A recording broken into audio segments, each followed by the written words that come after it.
Bago matapos ang ikalawang buwan ng pamumuno ni Pangulong Rodrigo Duterte, nagbigay ng isang privilege speech si Senator Alan Peter Cayetano upang ipagtanggol ang salukuyang administrasyon sa kampanya nito laban sa iligal na droga at krimen sa bansa. Ang ulat mula kay Joy Gumatay Live. Joy!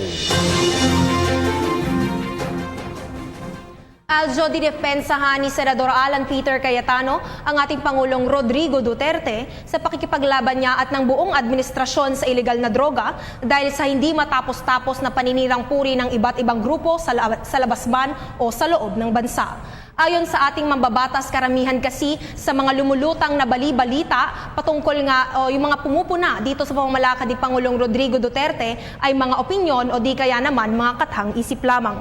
Kaya naman hinikayat niya ang publiko gayon rin ang international community na maging kritikal sa pag-iisip at timbanging mabuti ang mga impormasyon at balitang kanilang pinaniniwalaan. Dagdag pa ng senador, naniniwala siya na dapat nating ipaglaban ang karapatang pantao, ngunit ito ay hindi dapat maging hadlang sa pag-usad ng ating giyera laban sa droga, gayon rin sa ating laban para naman sa pakikipagdigma tungo sa pagkamit ng pangmatagalang kapayapaan at laban sa kahirapan.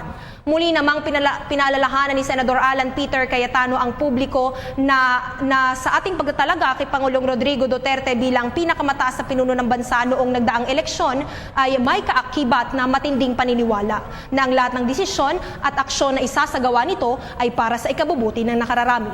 At yan nga ang pinakahuling balita mula dito sa Senado para sa PTV News. Joy Gumatay.